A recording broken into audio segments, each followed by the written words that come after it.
Bismillahirrahmanirrahim. Assalamualaikum warahmatullahi wabarakatuh.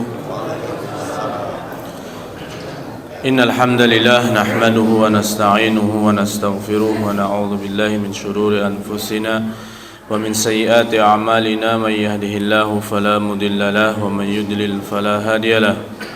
Asyhadu an la ilaha illallah wahdahu la syarika lahu wa asyhadu anna Muhammadan abduhu wa rasuluhu la nabiyya ba'dahu.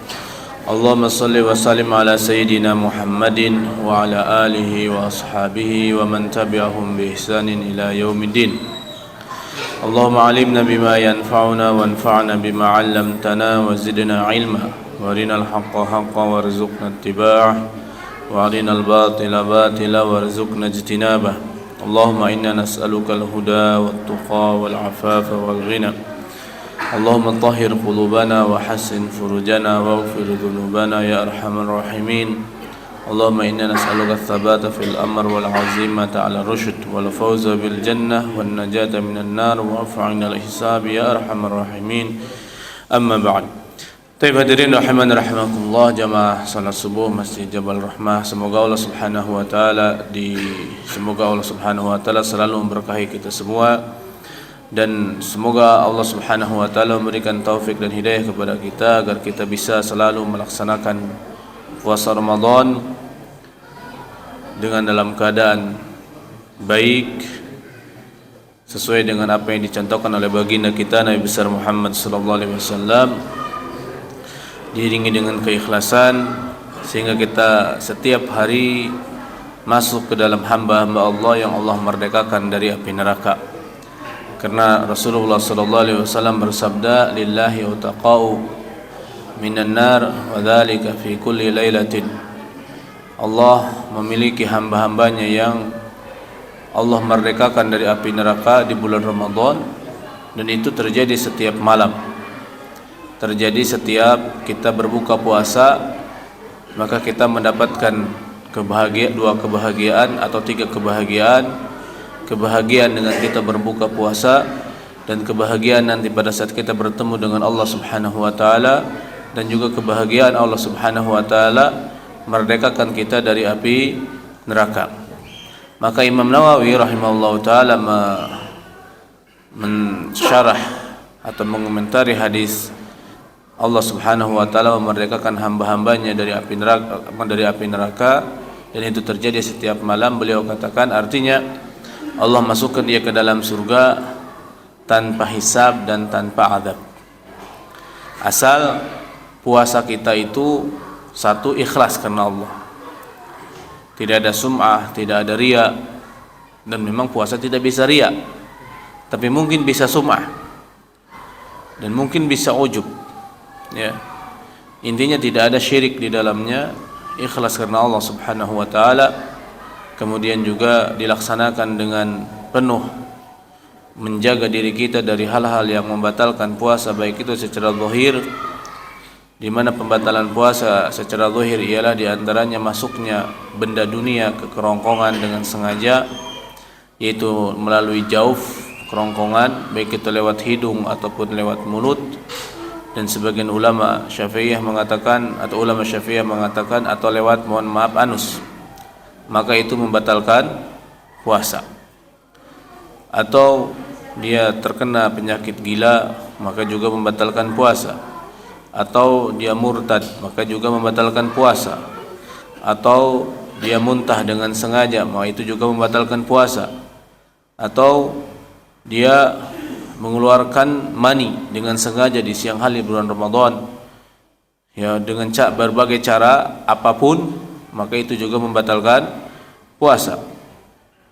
Atau pingsan dari subuh sampai terbenam matahari, itu juga membatalkan puasa. Dan yang lainnya sekitar 10 pembatalan puasa kita jaga.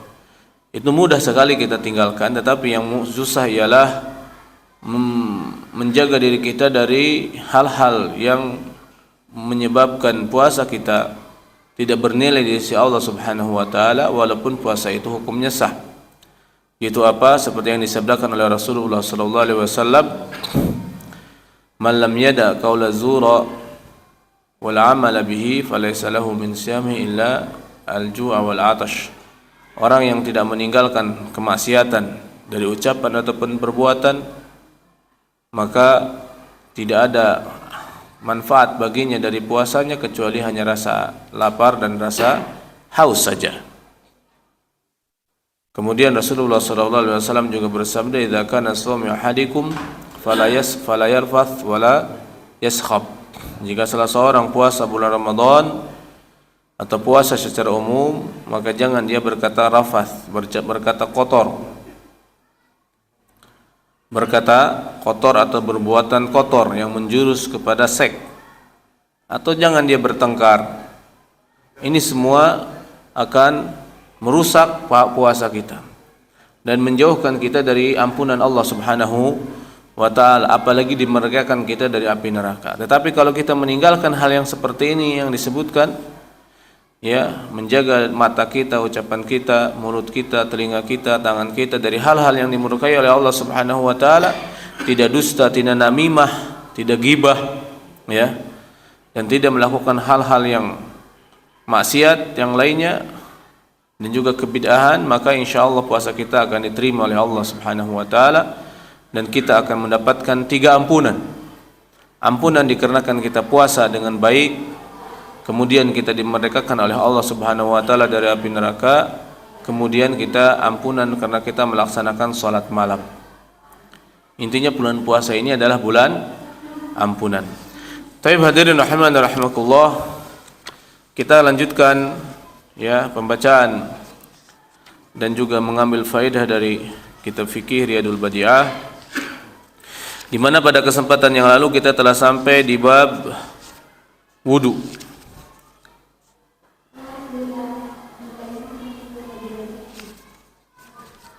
Lanjutin saja kita fikih wudu ya, nggak perlu ke fikih puasa. Sudah ada yang bahas kayaknya. Belum? Atau fikih puasa saja? Oh ya, bismillah. Tapi Bapak-bapak, Ibu-ibu rahimani wa rahimakumullah,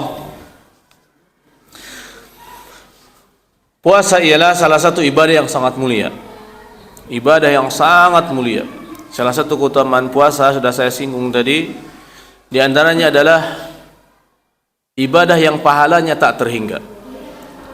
Di mana Allah Subhanahu wa taala berfirman dalam hadis qudsi, "Asyamu li wa ana ajzi bihi." Puasa itu adalah untuk aku dan aku yang akan membalasnya. Di sini singkatnya Allah Subhanahu wa taala menegaskan kepada kita bahwa puasa itu adalah hanya Allah yang akan membalasnya. Artinya hanya Allah yang tahu berapa besarnya tentang perihal pahala puasa. Kata ulama ini menunjukkan bahwa puasa itu pahalanya tak terhingga, yang tahu cuma Allah Subhanahu wa taala.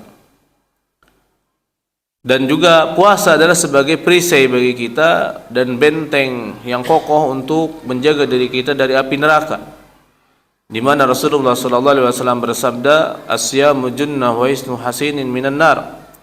Puasa itu adalah benteng dan juga atau perisai dan benteng yang kokoh dari api neraka. Sehingga berkaitan dengan hadis yang pertama, "Wa ana ajzi bihi," dan yang akan membalasnya, berkata Imam Hasan Al-Basri rahimahullahu taala bahwa puasa itu salah satu ibadah yang akan menolong kita atau yang akan menolong kita dan tidak bisa ditebus atau dirusak oleh gharaim. Apa itu gharaim? Tebusan dosa. Karena seperti yang disebutkan dalam hadis Rasulullah sallallahu alaihi wasallam, beliau bersabda, "Atadruna mal muflis?"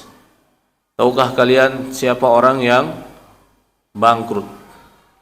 Maka Nabi menegaskan di akhir hadis bahwa orang bangkrut itu adalah orang yang menghadap Allah Subhanahu wa taala dengan pahala salat, pahala zakat, pahala haji, pahala umrah, pahala-pahala kebaikan semuanya, tetapi dia juga di sisi lain suka menzalimi orang lain.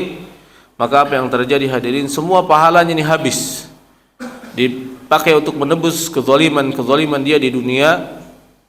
Maka kata beliau, kecuali puasa. Maka jika semua kebaikannya sudah tidak bisa nafad, sudah habis dipakai untuk menebus kezalimannya, tinggal pahala puasa yang tersisa, maka Allah Subhanahu wa taala akan menjadi penengah antara dia dengan penuntut, sehingga keduanya atau si penuntut pun akhirnya tidak menuntut tadi, si orang yang berpuasa dan memilih masuk surga, Allah pun akhirnya memasukkan kita ke dalam surga. Walaupun pendapat ini dikritiki oleh sebagian ulama, bahwa kata ulama tidak ada ibadah yang bisa menghalangi dari menebus dosa kezaliman, semuanya habis. Tetapi ini pendapatnya Hasan Al-Basri, semoga benar seperti itu. Semoga benar seperti itu. Intinya hadirin rahman rahimakumullah, kalau kita berpuasa maka kita akan banyak sekali mendapatkan pahala yang tak terhingga. Di antaranya adalah pahala puasa. Yang kedua adalah pahala sabar. Karena kita di dalam kita berpuasa otomatis harus bersabar. Karena sabar itu kan ada 3 bagian. Sabar dalam melaksanakan ketaatan kepada Allah, sabar dalam meninggalkan kemaksiatan, sabar dalam menghadapi musibah. Nah, sabar yang paling rendah ialah sabar dalam menghadapi musibah. Kenapa? Karena sabar menghadapi musibah tidak ada pilihan. Musibah tidak ada yang bisa menghindar. Maka pilihan kita adalah tinggal bersabar. Dan tidak ada kehendak di dalamnya. Orang tidak akan bisa memilih karena musibah, tidak ada yang mau. Tetapi kalau ibadah ada kehendak, mau ibadah atau enggak, mau buka puasa atau tidak, mau puasanya benar atau tidak, itu tergantung kita. Tergantung kemauan kita. Maka hadirin rahiman rahimakumullah, kita puasa Ramadan sudah mendapatkan pahala tak terhingga, dan juga di dalam kita melaksanakan puasa pun kita sabar dalam melaksanakan ketaatan ini, sabar dalam menjaga rasa lapar dan rasa haus, sabar dalam menjaga pembatalan puasa kita. Kemudian sabar kita dalam menghadapi kemaksiatan. Maka kita sudah mendapatkan 2 kali lipat pahala tak terhingga di bulan Ramadan. Belum juga kita saling memaafkan, itu juga adalah pahalanya tak terhingga. Intinya banyak sekali keutamaan yang akan kita dapatkan di bulan Ramadan. Kemudian hadirin rahimakumullah, puasa Ramadan ini di awal Allah mensyariatkannya kepada kaum muslimin, yaitu di tahun kedua Hijriah, seperti yang disebutkan dalam ayat a'udzubillahi minasyaitonirrajim, syahrul ramadan ya ayyuhalladzina amanu kutiba alaikumusiyam kama kutiba alal ladzina min qablikum la'allakum tattaqun. Wahai orang-orang beriman, telah diwajibkan atas kalian puasa seperti diwajibkan atas orang-orang sebelum kalian agar kalian bertakwa. Maka di awal tasyri, di awal pensyariatan hadirin, puasa Ramadan itu sehari semalam, full, sehari semalam, kecuali antara maghrib dan isya doang.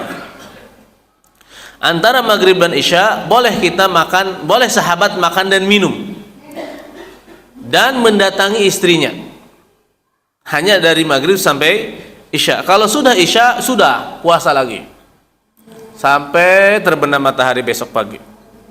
Besok siang maksudnya, besok sore. Dan atau sampai tidur. Kalau habis maghrib, dia habis sholat maghrib ketiduran, udah puasa lagi. Tidak boleh makan dan minum. Sehingga ada seorang sahabat namanya Qais bin Simmah, beliau mau buka puasa, habis pakai dari kebun kurma, habis panen kurma, pas datang ke istrinya belum masak. Akhirnya istrinya masak dan dia sambil nungguin istri masak, dia ketiduran, belum waktu isya. Akhirnya dia pun tidak bisa makan dan minum lagi.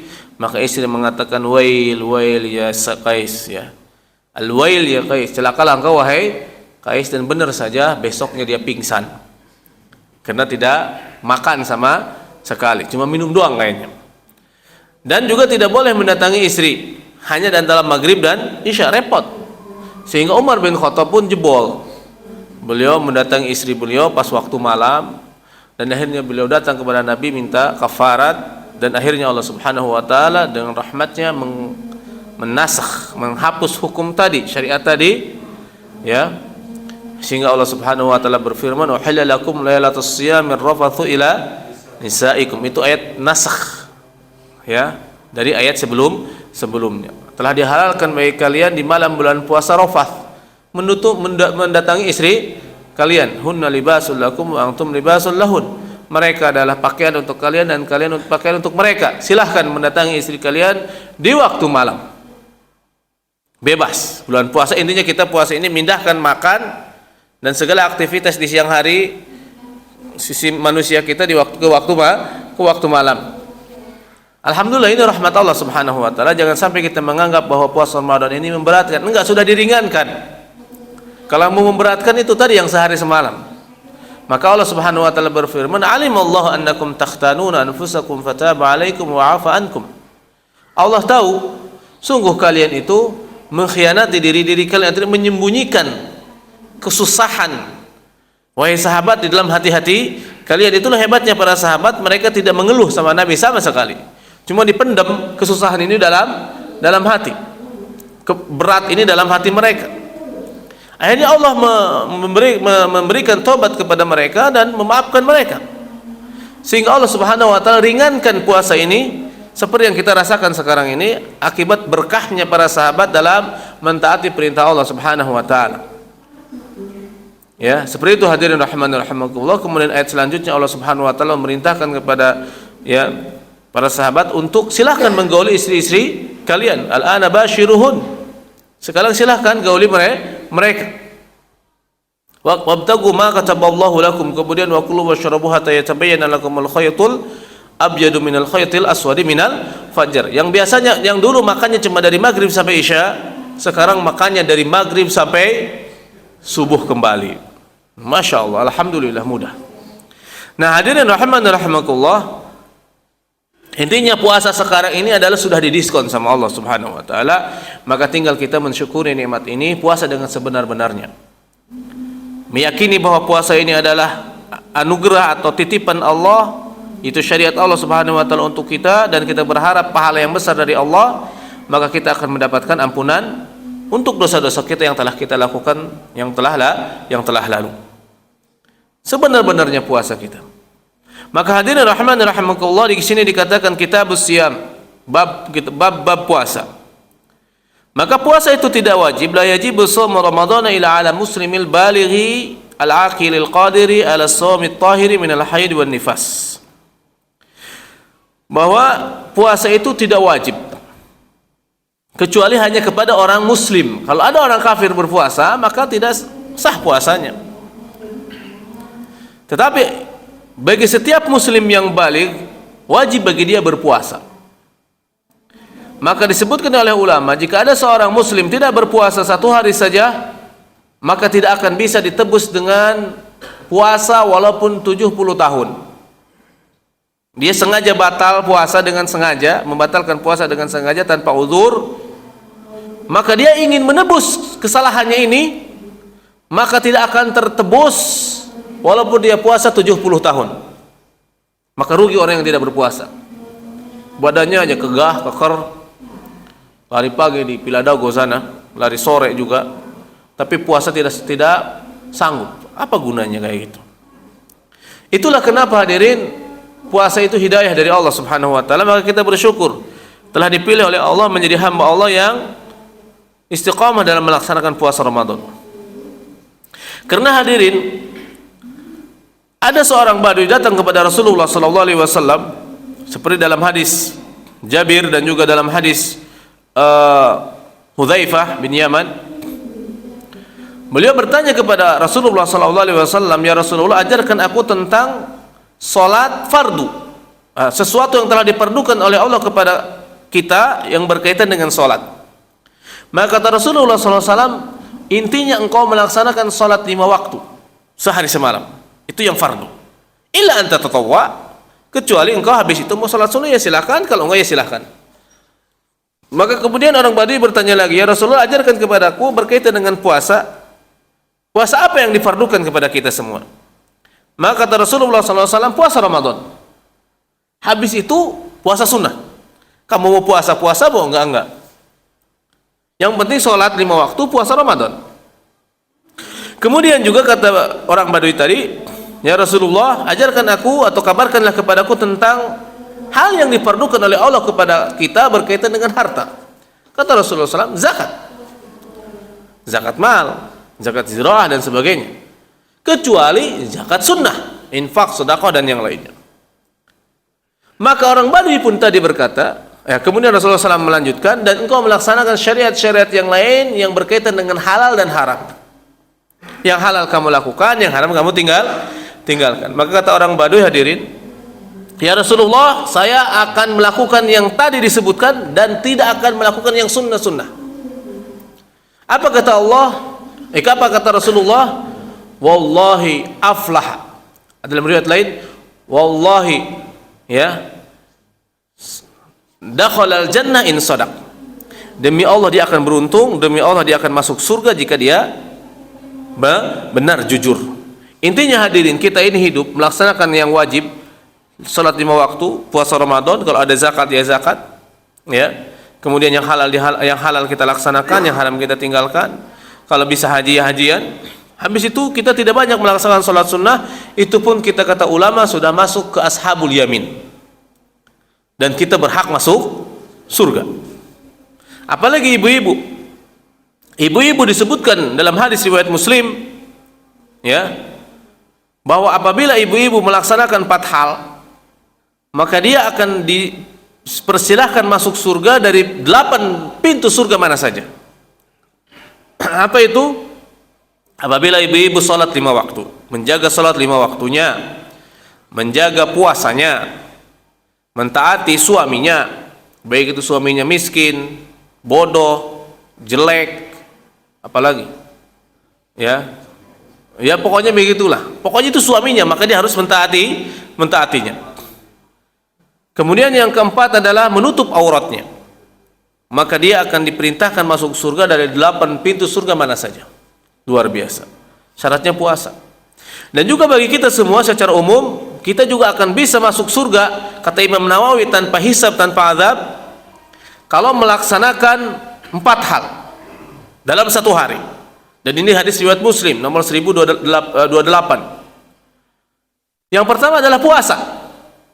Yang kedua ialah mensolati jenazah dan mengiringinya ke kuburan. Ingat, puasa, kita puasa Ramadan, alhamdulillah ada yang meninggal dunia, jangan disia-siakan. Tapi jangan doain ada yang meninggal dunia. Kalau ada yang meninggal dunia, langsung kita ke masjid, siap-siap nyolatin. Kemudian siap-siap mengiring dia ke kuburan, ke pemakaman sana. Kemudian yang ketiga, sodakoh. Habis itu kita sodakoh. Enggak disebutkan berapa nominalnya, 10.000 atau berapa, yang jelas memberi makan fakir miskin. Kemudian yang keempat apa hadirin? Yaitu menjenguk orang sakit. Kita siapa punya tetangga yang sakit, kita jenguk. Apa kata Rasulullah SAW? Majtama'na, ya, ala ahadim rim minkum ila dakhala jannah. Atau majtama'na ala rim min ahadikum ila dakhala jannah. Tidaklah 4 hal tadi berkumpul pada diri seseorang di antara kalian dalam 1 hari, maka kecuali dia masuk surga. Kata kalimat illa dakhalal jannah, kena riwayat Muslim, disebut oleh Imam Nawawi dalam syarah Muslim bahwa dia akan masuk surganya tanpa hisab, tanpa azab kalau melaksanakan 4 hal tadi, ya, di bulan apa, di mana saja, yang penting ada syarat puasanya. Jadi puasa itu pahala yang sangat besar, ibadah yang sangat besar, mohon maaf, dan banyak sekali kesempatan-kesempatan besar untuk kita mendapatkan pahala yang agung di sisi Allah Subhanahu wa taala. Taib hadirin rahimakumullah. Jadi seorang muslim, dan tidak setiap muslim wajib berpuasa kecuali muslimnya yang baligh. Kalau kita merasa orang baligh, maka kita wajib berpuasa. Tanda baligh ada 3. Tanda baligh pertama adalah yang paling kuat bagi laki-laki, keluar mani, al-hilm. Ya. Apa namanya? Mimpi basah. Maka hadirin rahimakumullah, siapapun laki-lakinya yang sudah mimpi basah, mohon maaf, dia sudah baligh. Maka Imam Syafi'i disebutkan selalu memeriksa celana anaknya, apakah dia sudah mimpi basah atau belum. Maka jika beliau mendapati istri anaknya, mohon maaf, mimpi basah, maka beliau pun jaga sholat 5 waktunya dan semuanya, karena sudah balik. Kemudian hadirin yang kedua ialah bagi perempuan tanda balik yang paling kuat ialah yaitu haid, di mana sinnul haid minimumnya adalah 9 tahun. Maka jika punya anak sudah haid, putri sudah haid, maka wajib bagi orang tuanya memerintahkan dia untuk sholat dan puasa. Kalau orang tuanya tidak peduli, maka dosa besar. Yang kedua ialah umur 14 tahun. Kalau tidak ada, yaitu dia belum keluar mimpi basah dan semisalnya. Atau khuruju al-anah, itu keluar, mohon maaf, bulu kemaluannya. Ini semua adalah kata ulama tanda baligh. Lihat saja keadaannya, mungkin tidak yang pertama, mungkin tidak yang kedua, mungkin yang ketiga. Maka semua orang ini disebut baligh. Maka di bawah itu belum baligh. Baik itu dalam bentuk tamyiz, ya, atau tufulah. Artinya belum baligh, tamyiz. Jadi batasan seseorang adalah sobi, tamyiz, baligh. Tamyiz itu artinya orang yang sudah paham mana baik, mana yang bisa memberikan mudarat kepada dia, mana yang bisa memberi manfaat kepadanya. Itu namanya tamyiz, anak kecil. Tapi belum baligh. Ya, anak SD, umur kelas 1 sampai kelas 3, kemudian habis itu tufulah.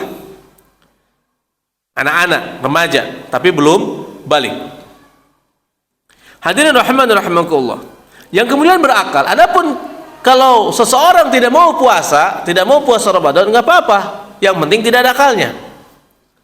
Seperti itu. Karena kapanpun kita puasa Ramadan, kemudian misal dia gila, hanya walaupun setengah menit, maka puasanya batal. Setengah menit saja gila, atau seperempat, sepertiganya saja, maka batal puasanya. Jadi mutlak, karena syarat puasa adalah harus berakal. Kemudian al-qadir, mampu melaksanakan puasa. Nah, jika kita mampu melaksanakan puasa dalam artian kita tidak sakit, dalam artian kita tidak tua renta, dalam artian juga kita tidak safar, maka wajib bagi kita untuk berpuasa. Tidak boleh kita meninggalkannya. Kalau sebaliknya kita tidak memiliki istita'ah, tidak memiliki kemampuan, contoh dikarenakan musafir, karena misal bapak-bapak, ibu-ibu mau umroh atau mau mudik, silahkan buka puasa. Ibu-ibu dan bapak-bapak misal umroh lah taruh, sekarang kredit setengah mati. Jemaah saya aja tadi ngabarin, kredit banget, tidak bisa lagi mobil masuk ajian, harus jalan kaki. Mobil nggak bisa ditaruh di depan mobil, di depan hotel, langsung harus jauh sekali karena saking kreditnya. Maka saya suruh mereka buka puasa semua, karena nggak mungkin harus habis taraweh, umrohnya lebih parah lagi. Akhirnya buka puasa semua, alhamdulillah. Nah, ini dibolehkan buka puasa, jangan takut. Kadang orang-orang menganggap bahwa sedikit musafir, kita musafir, kemudian kita langsung buka puasa dibilang cemen. Serius, ini dia tidak paham fikih. Saya kalau musafir, misal lagi puasa mau keluar negeri, nggak teneng aling-aling saya makan, buka puasa aja. Karena ini dibolehkan dan Allah suka kita ngambil rukhsah. Jangan takut Bapak, mau mudik buka puasa.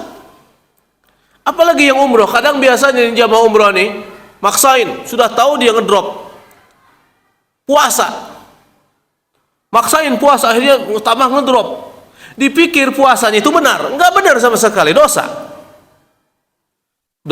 Dosa. Orang yang tidak memiliki kemampuan untuk puasa, dia puasa maka berdosa. Laisa minal birri syamu fis safar.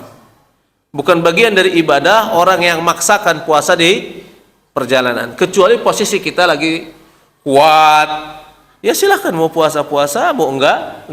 Karena rukhsah itu ada 3 macam bapak-bapak, ibu-ibu. Rukhsah utamanya dilaksanakan, rukhsah boleh dilaksanakan, boleh tidak. Rukhsah utamanya ditinggalkan. Baik, rukhsah yang utama dilaksanakan apa? Jika kita musafir, utamanya mengqashar salat.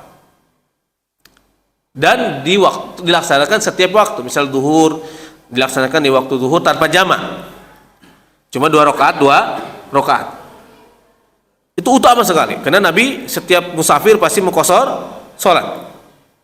Karena banyak orang juga merasa kalau qasar salat itu gak soleh, kurang soleh kalau mau qasar salat, kurang mantep, akhirnya salatnya full semua. Ini gak boleh kayak gitu.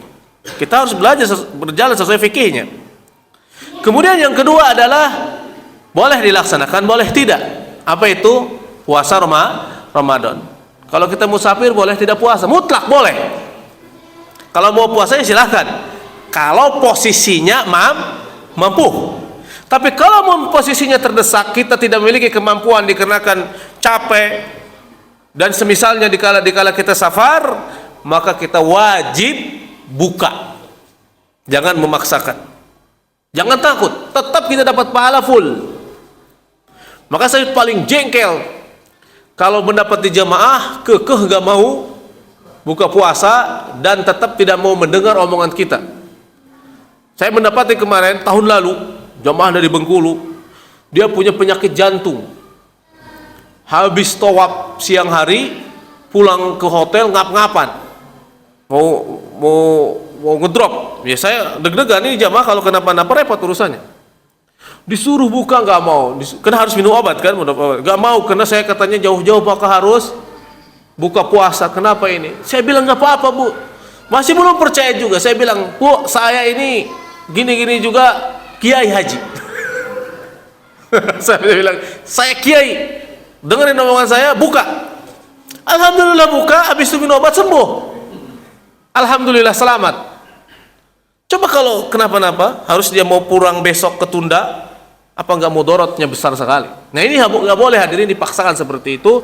Maka silahkan kita berbuka, jangan takut, jangan takut. Buka-buka saja nanti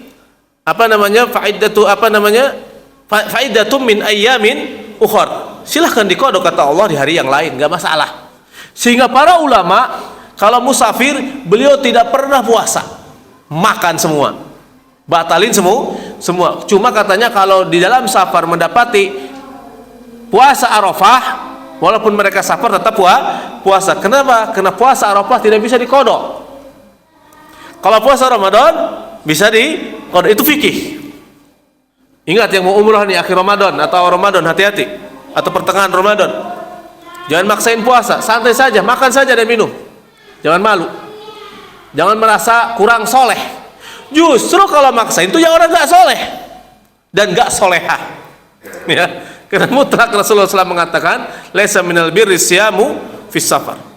Pernah saya dulu bawa jamaah akhir Ramadan pakai Oman Air. Pas saya ke bandara sudah pusing kepala, pusing sakit kepala. Akhirnya saya ke hotel dulu, makan di restoran hotel, makan biasa. Habis itu ke bandara, naik besi pesawat, pramugari nawarin, apa kamu puasa? Saya bilang enggak. Kasih makanan, saya makan. Oh jamaah pada, kok Ustaz kok nggak puasa sih? Ya santai aja makan. Emang semua Ustaz harus kuat puasa? Musafir nggak juga. Seperti itu hadirin. Intinya kalau kita musafir, kalau dalam keadaan sehat, boleh puasa, boleh tidak. Itu benar-benar boleh puasa, boleh tidak. Misal kita sehat, saya nggak mau puasa, silahkan, nggak apa-apa. Tidak dosa sama sekali dan dia juga dapat pahala puasa tetap. Tapi kalau posisi dia tadi bisa ngedrop, bisa semaput, maka dia wajib puasa. Kalau maksain, maka sama sekali tidak dapat pahala puasanya, nol. Dan juga bukan ibadah dan dia dosa. Karena la yukallifullahu nafsan illa usaha. Sudah dikasih kemudahan sama Allah dengan ayat la yukallifullahu nafsan illa usaha, masih maksain. Tahu gak hadirin, ayat la yukallifullahu nafsan illa usaha itu ayat nasikh, ayat penghapus dari ayat fastaqim kama umirta. Istiqomahlah kalian seperti yang telah diperintahkan oleh Allah kepada kalian. Kata Abdullah bin Mas'ud, tidak ada ayat yang sangat berat diterima oleh para sahabat kecuali ayat fastaqim kama umirta. Istiqomahlah kalian, artinya bersungguh-sungguh terus-menerus dalam melaksanakan syariat Allah tanpa peduli seperti apa dan bagaimana keadaan kita. Sehingga para sahabat disebutkan sholat sampai bengkak-bengkak kakinya, bahkan sampai ada yang pingsan. Karena tidak boleh berhenti, Tidak boleh istirahat, harus terus menerus. Mau capek mau enggak harus istiqomah. Akhirnya setelah ayat turun, la yukallifullahu nafsan illa wus'aha, mereka pun bergembira semuanya. Alhamdulillah, syariat boleh dilaksanakan tapi sesuai kesanggupan. Ini rahmat dari Allah. Jangan sok-sokan kita ya mau memberat-beratkan diri sendiri. Nah, alhamdulillah, al-qudrah, kemampuan. Yang ketiga adalah bolehnya ditinggalkan utamanya. Apa itu? Menjama sholat.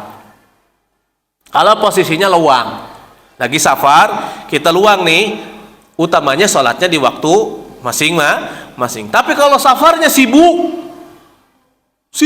takut ketinggalan pesawat atau mau begini mau begitu, maka nggak masalah, kita jamak takdim atau jamak takhir.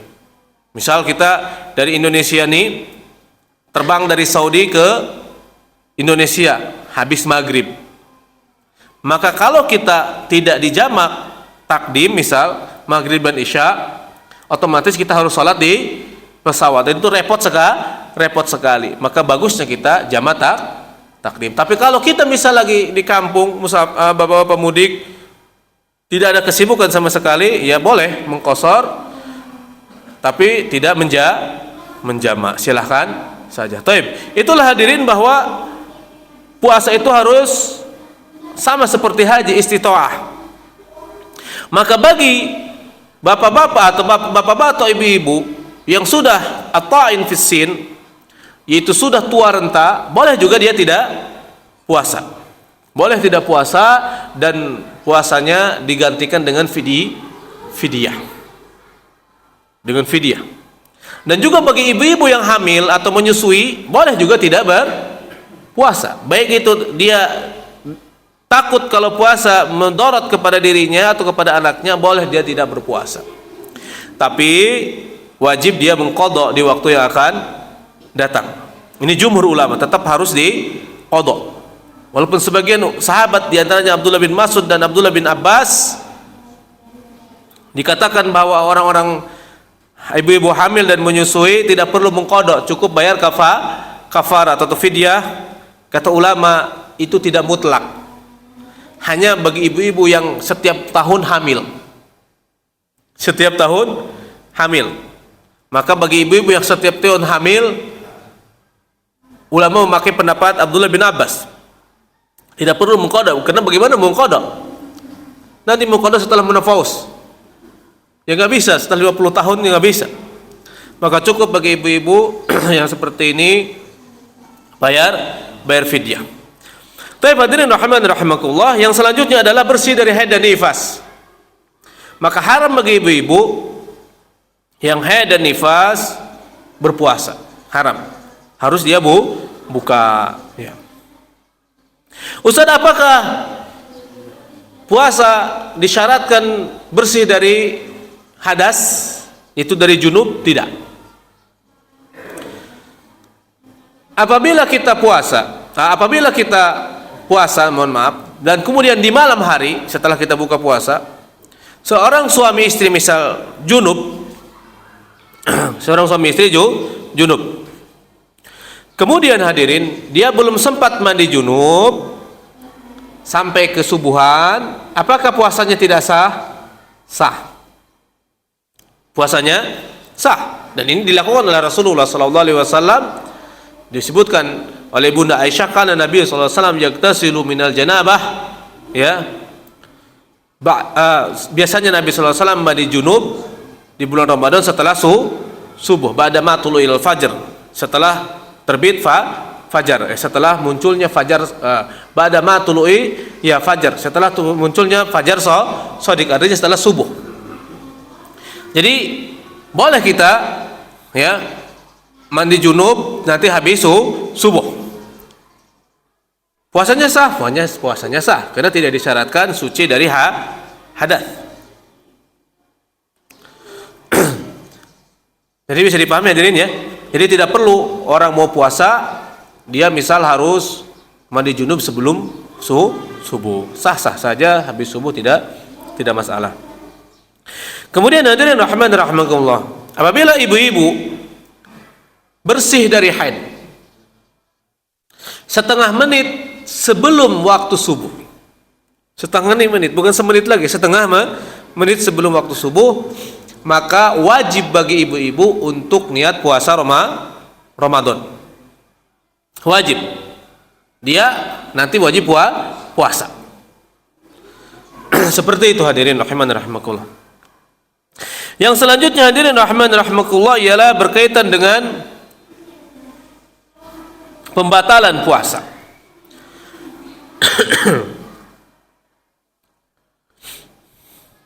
Syarat-syarat puasa, mohon maaf. Syarat puasa, syarat sahnya puasa dan syarat sah dan syarat wajib. Syarat sahnya puasa diantaranya adalah Islam, tamyiz. Islam, tamyiz. Jadi dua. Anak kecil puasa boleh sah dapat pahala, insya Allah dapat pahala. Tapi syarat wajibnya puasa diantaranya adalah Islam, yang kedua adalah tamyiz atau baligh, yang ketiga adalah bersih dari haid dan nifas sepanjang hari. Yang keempat niat. Yang keempat niat, perhatikan. Dan sebenarnya niat ini dalam pendapat ulama yang lain adalah rukun puasa. Di mana rukun puasa ada dua, niat dan imsak. Niat dan imsak dari subuh sampai maghrib. Nah, puasa Ramadan hadirin memiliki kekhususan tersendiri. Maka wajib bagi kita untuk menginapkan niat di waktu malam. Tidak boleh seseorang mau puasa Ramadan niatnya habis subuh, maka tidak sah puasanya. Karena Rasulullah SAW bersabda, "Man lam yabitis siyam, fala siyama lahu." Seseorang yang tidak menginapkan niat di waktu malam untuk puasa Ramadan, maka tidak sah puasanya. Jadi wajib bagi kita niat puasa di waktu malam, baik itu habis subuh, habis maghrib sampai sebelum subuh. Sampai sebelum subuh. Kalau ada orang mau puasa Ramadan niatnya habis subuh, maka puasanya tidak sah. Bagaimana sih kasusnya? Begini kasusnya. Ada dua kasus yang nampak dalam hal ini. Misal kita sakit, saya sakit misal nih, hari ini saya nggak puasa karena sakit. Saya juga kayaknya besok juga masih sakit. Saya sudah niat besok tidak puasa. Akhirnya waktu malam saya berobat dan sebagainya, saya sudah niat nggak puasa karena sakit. Tiba-tiba habis subuh sembuh. Habis subuh sembuh sehat walafiat. Saya bilang, wah kebetulan saya belum makan apapun, makan minum. Ya udahlah saya puasa saja. Saya niat puasa. Baik itu dia dalam nawaitu samaqadin anadai fardhu Ramadan hadis sanati fardullah, dalam hatinya misal, maka puasanya tidak sah. Kenapa? Karena tidak menginapkan niat di waktu malam. Harusnya niatnya di waktu malam, sudah berazam saya besok mau puasa Ramadan. Jadi saya besok mau puasa Ramadan itu sama dengan nawaitu samaqadin anadai fardhu Ramadan hadis sanati fardullah ta'ala. Artinya saya besok mau puasa Ramadan dalam hati kita. Itu sama saja. Jadi tidak ada syarat niat itu pakai bahasa Indonesia, itu pakai bahasa Arab, tidak ada. Mau pakai bahasa Sunda mau pakai bahasa Jawa mau pakai bahasa Inggris, tidak masalah hadirin. Yang penting ditekadkan dalam hati. Seperti itu. Cuma ulama sudah ngasih tahu kepada kita, karena kebanyakan kita nggak paham tentang din secara menyeluruh, maka di dalam fikih disebutkan nawaitu samaqadin anadai fardhu Ramadan hadis sanati fardulillah, dan itu tidak sah hanya kalau cuma lisan. Hati-hati, harus diucapkan harus ditekadkan dalam hati, karena tempat niat adanya dalam hati. Jangan sampai cuma di lisan tapi tidak di hati, maka gak sah puasanya mutlak. Misalnya yang kedua kasus, kita musafir, sibuk, kita nggak puasa udah. Besoknya kita misal nginep di hotel. Mau taruhlah dari sini ke Padang, dari sini ke Jawa Timur. Maka tidak bisa langsung terus menerus, harus menginap di waktu malam di hotel. Kita sudah bertekad besok tidak puasa. Pas habis subuh kita mau melakukan perjalanan, mobil mogok misal, harus nambah 1 hari lagi di hotel. Maka kita katakan saya belum makan dan minum, kalau begitu saya puasa. Niatnya setelah subuh, maka orang ini tidak sah puasanya. Kenapa? Karena dia tidak menginapkan niat di waktu malam. Itu bedanya puasa Ramadan atau puasa wajib. Adapun puasa sunnah, boleh kita niat setelah subuh, tidak perlu diinapkan niatnya. Yang penting tidak kezuhuran. Ya, kita belum sempat sarapan dan juga belum minum apapun, kemudian sampai jam 10. Kok jam 10 saya masih seger-seger saja? Yaudahlah, saya puasa sunnah saja. Saya puasa sunnah saja. Boleh langsung bablas puasa sunnah. Yang penting jangan kezawalan, keduhuran. Seperti itu hadirin rahimani wa rahimakumullah. Jadi itulah berkaitan dengan niat puasa yang harus kita pahami. Kemudian yang selanjutnya hadirin, apakah niat puasa itu cukup untuk 1 kali niatan di awal untuk 1 bulan? Maka hati-hatinya ialah tidak seperti itu. Hati-hatinya kita niat setiap malam. Sebenarnya hadirin, kita sahur saja itu sudah niat. Karena ada orang panik. Lah Ustaz, saya belum sempat nawaitu sama qoli dan anadai pada sahur Ramadan hadis sanati fardulillahi. Terus ibu sahur gak semalam? Sahur. Terus bangun tidur sahur mau ngapain? Mau puasa besok. Ya udah cukup itu niat puasa. Mana mungkin orang sahur sarapan pagi. Lalu kita bangun sahur setengah mati, bangun ngantuk-ngantuk, kita niatnya mau puasa besok. Itu namanya udah niat. Itu namanya sudah niat. Jangan memberatkan diri sendiri dengan hanya masalah segat niat. Ya. Mau sempurna sekatnya lebih bagus, tapi maksudnya adalah itu pun sudah disebut niat. Karena banyak orang yang sampai panik setengah mati karena lupa membaca nawaitu sama qadin. Sama saja, ya. Ada tekad dalam hati besok mau puasa Ramadan, itu sudah disebut niat. Kemudian pembatalan puasa hadirin yang harus kita pahami ialah yang pertama masuknya dukhulu syai'in min ayani dunya walau qalilan ilal jawfi amdan in dakhala min ahadil manafidil maftuhati. Yang pertama adalah masuknya sesuatu dari benda dunia, baik itu benda dunia ini makanan atau bukan makanan, baik itu dia sifatnya memberikan manfaat bagi badan atau mudarat, maka hukumnya batal puasanya. Misal masuknya kerikil ke mulut kemudian masuk ke tenggorokan, puasanya batal. Apapun dari benda dunia atau racun ke atau apapun, hukumnya batal. Hukumnya batal. Air zam-zam, mau air zam-zam ke mau apa, semuanya membatalkan. Yang penting masuk ke jauf. Jauf itu ialah tolak ukurnya. Ya, jauf itu disebut kerongkongan. Sejauh mana kita bisa batal? Kan di dalam kerongkongan kita itu ada lak-lakan, antung-antungan tuh. Maka kalau sesuatu tadi masuk lewat itu, maka sudah batal puasanya. Melewati tenggorokan kita di sini ke sini, maka sudah batal walaupun tidak sampai ke perut. Walaupun tidak sampai ke perut. Itu sudah batal kalau itu dilakukan dengan sengaja. Tapi kalau tanpa sengaja atau lupa, maka tidak masalah. Lupa makan habis 1 piring, ya, dan minum 2 gelas, enggak apa-apa. Itu namanya kata Nabi sallallahu alaihi wasallam rizki yang Allah berikan kepadanya. Alhamdulillah. Jangan kaget, jangan panik ya. Oh, kita makan baru sadar setelah 2 piring misalkan. Alhamdulillah, sujud syukur. Itu nikmat dari Allah Subhanahu wa taala. Yang penting kita lanjut puasanya. Santai saja, ya. Santai saja. Nggak perlu cari fatwa ke ustad atau ke kiai. Sama saja udah. Tinggal makan, tinggal lanjut puasanya. Yang penting pada saat sudah ingat, Sudah ingat, masih ada misal suapan di mulut, wah kagok ini. Satu suapan, nggak boleh, langsung harus dibuang. Kalau ditelan maka hukumnya batal.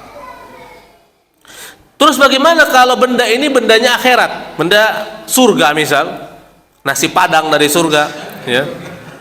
Dalam mazhab Syafi'i ini hadirin disebutkan, maka tidak batal. Walaupun kita habis makan nasi mandi dari surga satu nampan besar, nggak batal puasanya. Dan itu tidak mungkin, itu hanya terjadi pada Rasulullah Sallallahu Alaihi Wasallam, di mana Rasulullah SAW mengatakan, fa innam yut'imani Rabbi wa yasqini. Aku puasa terus menerus siang malam, kadang Nabi 3 hari 3 malam nggak buka. Apa kata beliau? Karena aku adalah dikasih minum dan makan oleh Allah Subhanahu wa taala. Dan itu hanya untuk Nabi, tidak mungkin untuk kita. Jangan sampai aneh-aneh kita. Bawa nyinjing nasi padang kita katakan ini nasi surga. Hati-hati, itu bisa mengolok-olok agama. Ya, jangan sampai seperti itu. Itu hanya istiqsa'i namanya dalam fikih, hanya teori saja. Hanya teori. Kemudian yang selanjutnya hadirin, muntah secara sengaja. Ini hati-hati. Muntah secara sengaja banyak hal. Misal memasukkan jari ke tenggorokan kemudian muntah, maka batal puasanya mutlak. Atau diberitahu oleh orang-orang jangan ke sana ada bangkai, dia ke sana akhirnya muntah, itu juga muntah secara sengaja. Yang selanjutnya hadirin rahimakumullah adalah jima. Perhatikan, ini fikih yang harus kita pahami. Siapapun yang jima di siang hari bulan Ramadan, maka dia telah terjerumus ke dalam dosa yang sangat besar. Tolak ukurnya ialah masuknya hasyafah. Mohon maaf, kepala kemaluan laki-laki ke kemaluan perempuan. Sempurna, tidak semuanya, ada cuma kepalanya saja, maka sudah batal puasanya. Dan wajib bagi dia membayar kafaratul uzma. Kafarat yang besar, yaitu puasa 2 bulan berturut-turut. Dalam mazhab Syafi'i, 2 bulan berturut-turut ini tidak boleh batal. Kalau misal kita sudah 59 hari batal, harus ulang lagi. Berat sekali. Kalau tidak bisa puasa maka memerdekakan budak. Kalau tidak bisa memerdekakan budak, maka memberi makan 60 fakir miskin. Tapi hadirin, mungkin di sini ada pengantin baru, nikah di awal bulan Ramadan, dan dia misal setengah mati, stres karena syahwat kepada istrinya. Bagaimana agar dia tidak bisa dapat dendaan? Maka kalau orang ini misal pasti dia akan terjerumus ke dosa besar tadi, maka ulama mengatakan agar dia tidak terkena kafaratul uzma, dia minum dulu. Batalin dulu, minum dulu baru kemudian hubungan suami istri. Itu nggak kena kafarat. Tapi boleh Ustaz? Enggak, kita bukan berbicara boleh. Ya, berbicara dia selamat dari kafaratul uzma. Dosa telah batal puasanya.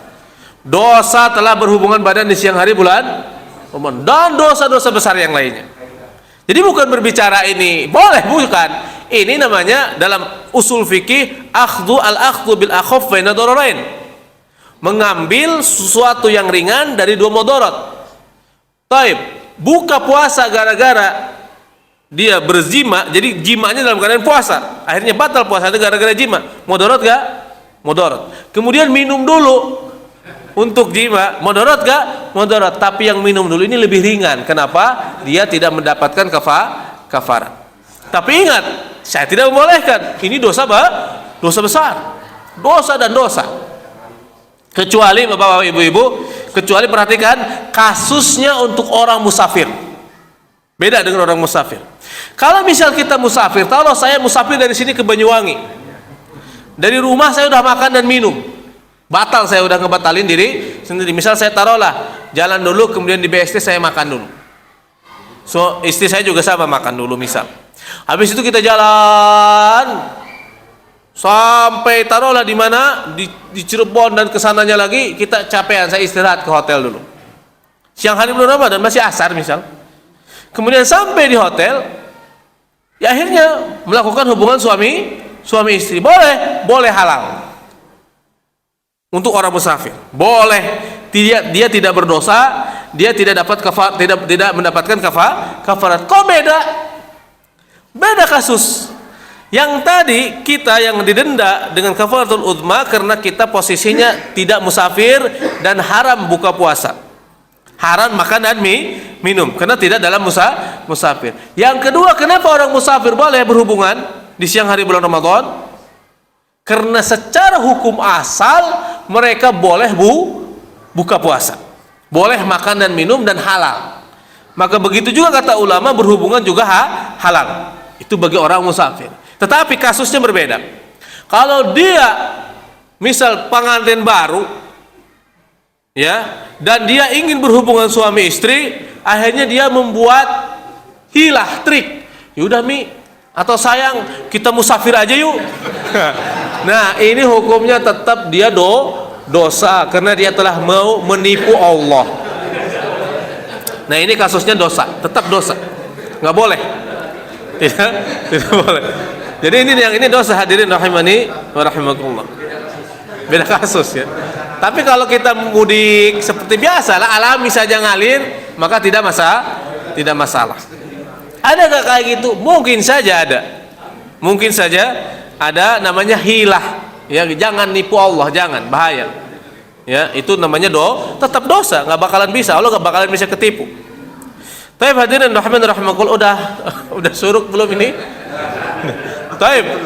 Itulah intinya hadirin, seperti itu. Di antaranya adalah inzalul mani, ya udah saya dibahas tadi, jima dan mengeluarkan mani. Walaupun jimanya tadi tidak keluar air mani, intinya masuk ember ke dalam sumur, maka hukumnya batal mutlak. Taib hadirin rahman rahimakumullah, salah satu pembatalan adalah mubalaghatu al wudu, mubalaghatu al madmadah, atau berlebihan dalam kumur. Ada yang harus dipahami, perhatikan. Ini sering sekali bisa dilakukan oleh orang-orang. Bisa batal puasa kita kalau kita berlebih-lebihan dalam berkumur di kala berwudu. Pertama, ada dua yang disebut mubalaghah dalam berkumur. Pertama adalah dia kumur satu kali, cuma dia bisa suka biasa begini kita nih, gitu. Maka itu batal wudunya, udah jelas batal wudunya. Wudunya, apa namanya, puasanya.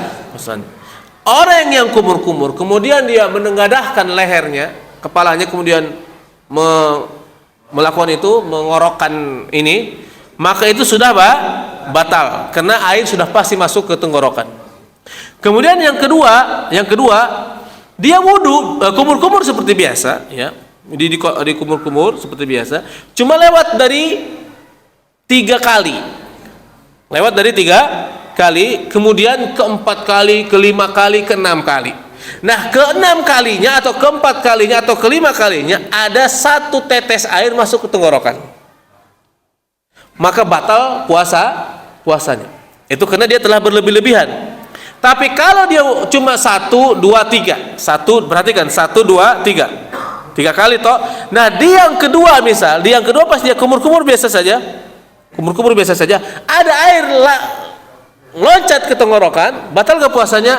Tidak, karena masih dalam koridor atau angka yang disyariatkan. Seperti itu hadirin rahimani rahimakumullah. Intinya hadirin, ya, kita berpuasa sesuai dengan fikihnya, sesuai dengan sunnahnya.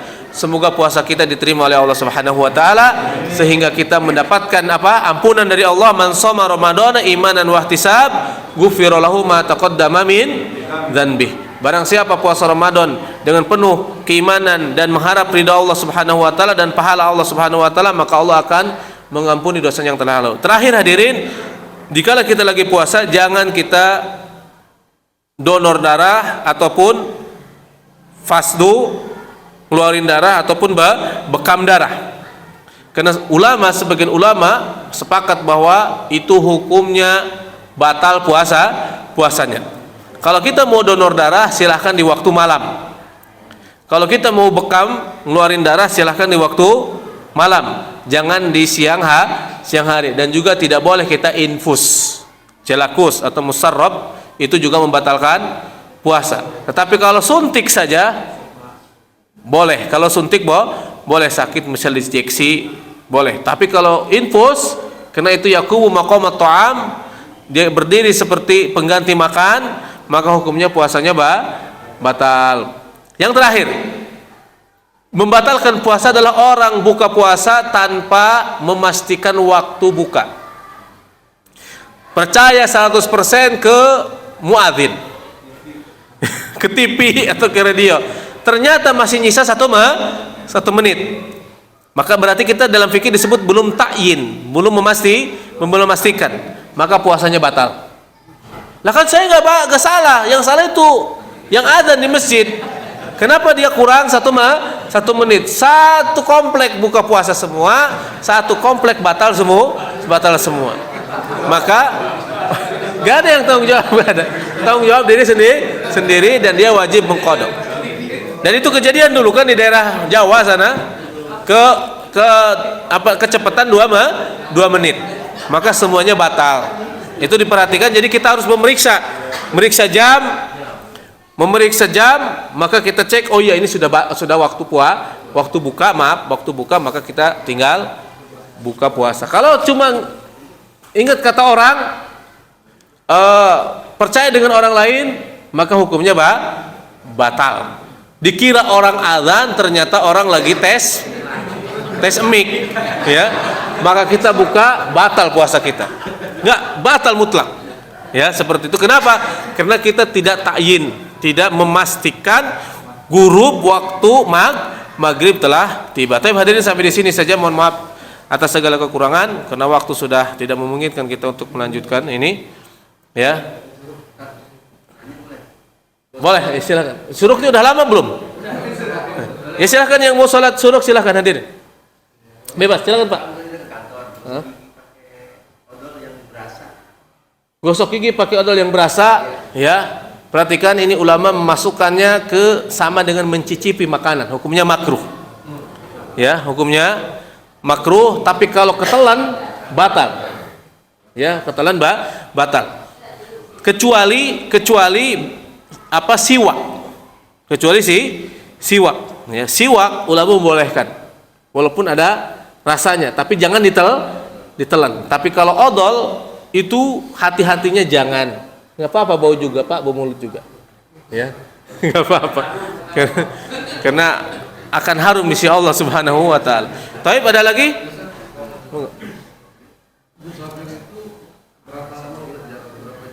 Taib. Jadi musafir itu kita tidak sekarang ini berubah keadaan.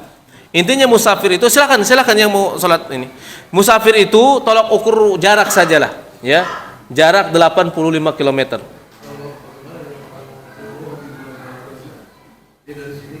Iya, jadi tidak ada urusan dengan jam. Silahkan, karena dia sudah jarak. Jadi yang paling mudah tolak ukurnya jarak. Tolak ukurnya jarak, bukan tolak ukur uruf. Kalau tolak ukur uruf susah ngukurnya. Uruf itu adat. Yang penting kita pergi ke suatu tempat melebihi jarak 85 km atau sesuai jarak itu, maka kita musafir. Walaupun saya berangkat dari sini, kita umroh dari sana 6.000 km dari Indonesia ke Saudi, ya, atau 9.000 km maaf dari sini ke Saudi, cukup dengan 9 jam. Kita sampai ke Saudi, sampai ke Jeddah masih waktu asar di sana. Silahkan buka, kenapa? Karena sudah musafir.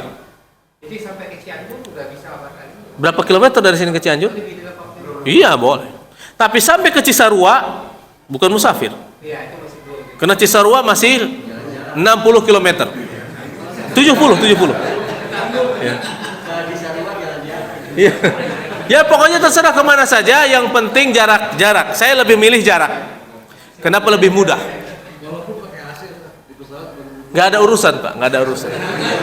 Ya pokoknya mau pakai AC, mau Pak ke Saudinya pakai Singapore Airlines, ya kelas 1 atau apa namanya Emirat A380, pesawat A380 pakai apa namanya nomor 1 itu, ya tidak ada masalah. Bisnis kelas, bukan bisnis kelas lagi, ada lagi yang satu kamar tuh, ya yang First class ya.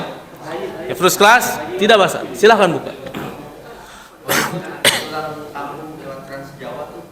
Enggak ada masalah, buka aja silahkan. Ya. Yang penting musafir. Yang penting musafir. Yang penting musafir. Ada dari staf pembukaan yang berpuasa meninggalkan semua larangan-larangan dalam berpuasa membatalkan itu bisa langsung tanpa hisab dan azab karena pahalanya tanpa batas. Nah, untuk cerita Isra Mi'raj Nabi kita itu kan Rasulullah melihat istananya Umar di surga tapi tidak masukkan adab itu kan dia. Pas lagi pulang balik lagi Rasulullah menceritakanlah ke para sahabat kalau istananya Umar itu tidak ada. Tapi Umar sendiri menangis dia, karena dia ingat dosa-dosanya dia. Nah, saya kalau sedang membaca kayak gitu, apalagi kita biasanya bisa tanpa hisab dan azab bisa. Ya, tanpa hisab tanpa azab itu udah anugerah dari Allah Subhanahu wa taala. Bisa siapa saja. Siapa saja, ya semoga Allah mengharap kita sendiri. Soalnya sekelas Umar aja nangis. Umar menangis itu ya, pertama dia karena Nabi sallallahu alaihi wasallam merasa tidak enak melihat perempuan-perempuan di sana Umar. Takut Umar cemburu. Maka Umar pun menangis, satu gembira dengan kabar itu, kedua menangis, masa aku harus cemburu kepada engkau sekeliber engkau ya Rasulullah itu. Bukan dengan dosanya. Masalah Enggak ada disebut dalam hadis itu dengan dosanya, enggak. Nangis karena gembira dan nangis karena tawadu. Ya, nangis karena tawadu. Intinya siapapun berhak mendapatkan masuk surga tanpa hisab, tanpa adab. Bapak mau gak masuk surga tanpa hisab, tanpa adab? Ya mau lah. Ya, saya mau, semuanya mau. Yang penting kita puasa dengan sebenar-benarnya. Tapi materinya sampai di sini. Satu lagi Pak. Baik, satu lagi. Waalaikumsalam warahmatullahi wabarakatuh. Masuk surga tanpa hisab dan tanpa azab, benar nggak syaratnya orang yang nggak pernah diruqyah? Begini, dalam hadis Abdullah bin Abbas itu, hadis yang sahih, bukan orang yang tidak pernah diruqyah. Dia adalah orang yang benar-benar mentauhidkan Allah sehingga dia ini bertawakal hanya kepada Allah semata. Jadi tidak pernah datang ke dukun, tidak pernah melakukan kesyirikan, ritual kesyirikan apapun, sehingga dia saking kuatnya tauhid, buah tauhid tawakal. Dia hanya pasrah dan bergantung kepada Allah semata. Bukan tidak pernah diruqyah. Dalam hadis itu adalah humul ladzina la yastarqun wa la yaktubun wa la yatatayyarun. Artinya minta diruqyah saja dia enggak. Karena minta diruqyah mengurangi tawakal. Beda dengan ada orang udah mau diruqyah enggak? Misal, ya. Karena dia misal disengat kalajengking, sakit dia diam saja, dia tahan saja, tidak merintih, tidak mengeluh. Ada teman mau diruqyahkannya sama saya, oh ya silahkan.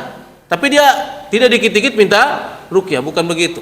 Ya, jadi bukan dia pertama kali meminta, karena pertama kali meminta biasanya hati kita bergantung kepada yang meruqyah. Beda dengan orang tatawu, itu memberikan bantuan kepada kita, menawarkan saya mau taruqyah ya, silahkan.